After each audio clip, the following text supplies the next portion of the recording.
harta itu, pangkat dan jabatan itu, semua kekayaan materi yang kita miliki itu, kalau sudah memenuhi panggilan Allah dan Rasulnya, semua mengalir. Semua mengalir. Dari sana dia datang dan ke sana juga dia akan kembali.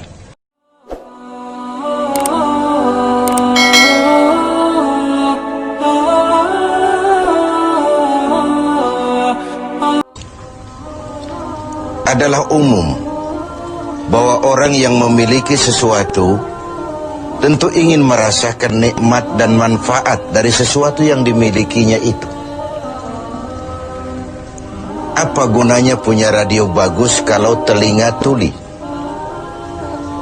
Apa gunanya punya sepatu mahal kalau tidak punya kaki?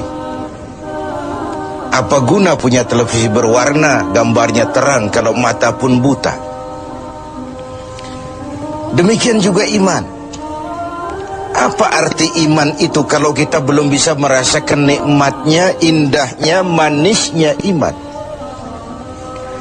Orang yang merasakan manisnya iman, manis rasanya ketika dia sujud, manis rasanya ketika dia berlapar dan berhaus melaksanakan ibadah puasa, manis rasanya ketika dia harus menginfakkan sebagian dari harta yang dimilikinya, manis ketika dia melaksanakan wukuf di padang Arafah, berhaji untuk Allah, manis melaksanakan apapun yang menjadi tuntutan dari nilai imannya itu.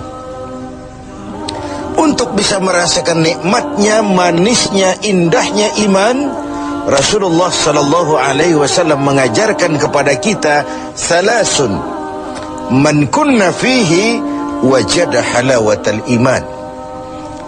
Ada 3 perkara.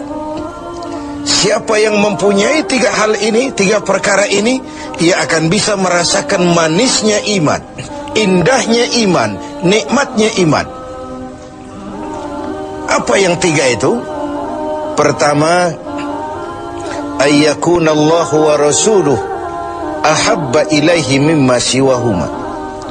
Seseorang yang cintanya kepada Allah dan Rasulnya di atas segalanya. Kita diberikan hati, dalam hati bertumpu sejuta rasa. Apa yang paling dominan di hati, itulah yang jadi kecenderungan kita. Bahwa kita cinta harta benda, tentu. Kita cinta tanah air, itu pun bagian dari iman. Kita cinta pangkat dan jabatan, wajar. Kita cinta anak dan istri, iya. Dan agama pun tidak melarang, persilahkan. Cintailah apa yang perlu kau cintai. Mencintai tanah air, mencintai bangsa dan negara, mencintai harta benda, mencintai anak istri, mencintai teman, pangkat, jabatan, persilahkan. Tapi kan cinta kepada alam dan seluruh isinya dibatasi oleh kesadaran. Pada suatu saat kita akan berpisah. Cinta kita kepada harta, entah si harta dulu hilang di gondol maling, entah kita dulu meninggalkan harta itu. Cinta kita kepada pangkat dan jabatan ada waktunya.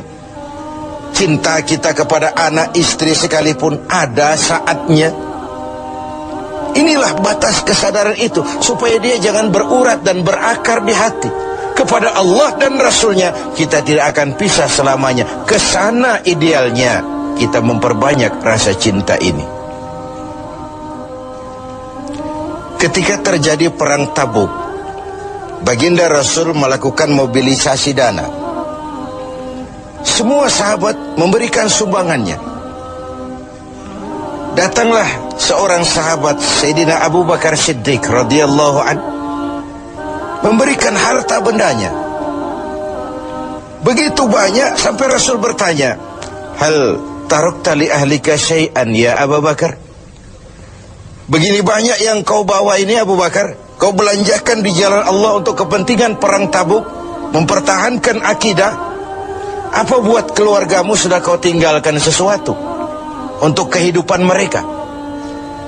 Beliau senyum, na'am, taraktu lahumullaha wa rasulah.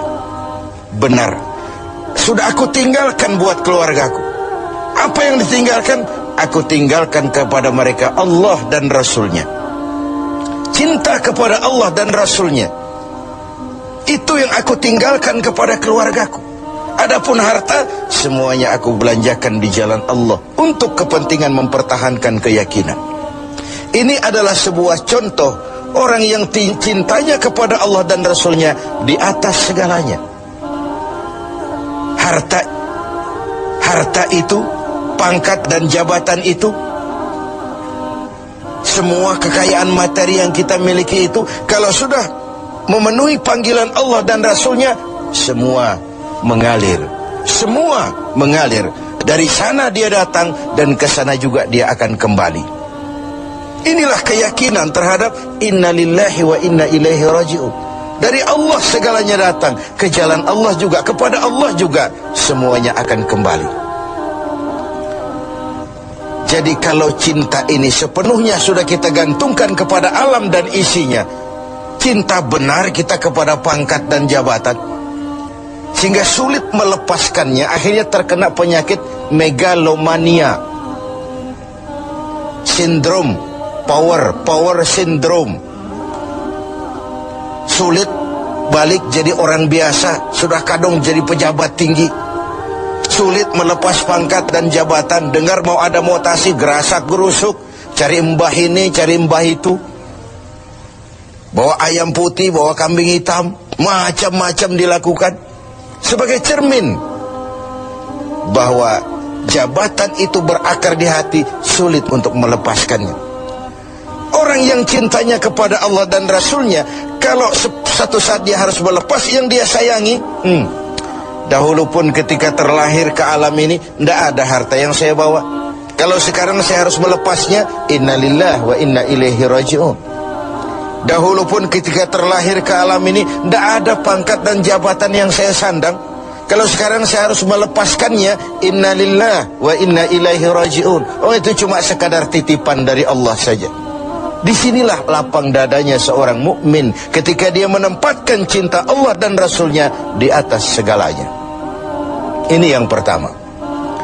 Yang kedua, untuk merasakan manisnya iman itu, wa ayyuhibba 'abdan la yuhibbuhu illa lillah. Dia cinta kepada sesama hamba, cintanya karena Allah, bukan karena kepentingan. Kalau sudah cinta karena kepentingan, sebatas kepentingan terakomodir, kita loyal, kita taat, kita setia, kita cinta. Begitu kita merasa kepentingan kita diabaikan, kita jadi musuh nomor satu. Pantas saja kalau dalam panggung politik ada pameo, tidak ada teman abadi. Yang ada tujuan abadi, kepentingan abadi. Hari ini teman, besok lawan. Hari ini disanjung, besok digusur. Agama mengajarkan cintai sesama hamba karena Allah, bukan karena kepentingan, bukan karena mencari kehormatan diri, tapi karena Allah saja. Kau di jalan Allah, kau saudara saya. Kau keluar dari jalan Allah, sampai sini saja kita. Bersaudaranya itu karena Allah. Islam membebaskan manusia dari ras diskriminasi, dan ikatan akidah jauh lebih kuat daripada ikatan darah. Tidak ada persaudaraan yang lebih kokoh selain persaudaraan yang diikat dengan nilai-nilai akidah. Saya sih tahu mabuk itu haram, cuma saya ngormatin teman. Ngormatin teman, ikut minum. Saya sih tahu judi itu haram, cuma diajak, saya nggak enak sama teman. Ngormati teman, mengorbankan keyakinan. Untuk hal-hal yang seperti itu, tidak ada toleransi yang perlu dirumuskan. Bersaudara karena Allah, bertemu karena Allah, berpisah pun juga karena Allah. Ini yang mahal zaman sekarang. Sekarang kan bersaudara karena kepentingan, karena ada maunya. Berteman karena ada kepentingan. Bila kepentingan tercapai, teman jadi lawan pun nggak masalah. Lawan jadi teman sekalipun it's okay, asal kepentingan tercapai. Nah, nuansa Ramadan mempertemukan kita dalam ikatan jalinan karena Allah semata-mata. Bertemu ya karena Allah, berpisah pun juga karena Allah. Ikatan kekeluargaan kita sebagai bangsa memang nyaris rapuh. Berbagai konflik di daerah belum kunjung selesai, baik yang bernuansakan agama, etnis, dan macam-macam lagi. Di Papua sana, di Poso sana, bahkan di kota-kota besar masih sering terjadi bentrokan antar kampung, antar tetangga, antar wilayah. Lalu keroyokan, rame-rame menyatakan identitasnya pada proporsi yang salah sebenarnya. Bertemu karena Allah, berpisah juga karena Allah. Persaudaraan semacam itu melahirkan kenikmatan iman. Kenapa? Karena imanlah yang mengayomi itu semua. Yang ketiga terakhir, untuk bisa merasakan manisnya iman, wa ayyakraha ayyauda fil kufri ba'da idh anqazahu Allahu minhu kama yakrahu ayyukzafa finnar. Dia benci kekafiran, kebatilan, kezaliman, kemunkaran, ketidakadilan, maksiat, setelah dia diselamatkan Allah dari hal-hal seperti itu. Sebagaimana dia tidak suka kepada neraka, sebagaimana bencinya dia kepada neraka, begitulah dia membenci kebatilan, ketidakadilan, kezaliman. Tidak seorang pun di antara kita yang suka neraka. Jangankan lagi masuk, mendekat saja kita tidak kepengin. Seperti itulah harusnya sikap kita menghadapi kemunkaran, kebatilan, kezaliman, ketidakadilan. Bukankah Rasul mengisyaratkan, kalau kamu melihat kemunkaran, ubah itu dengan tangan, kalau tidak mampu dengan lidah, kalau tidak sanggup dalam hati.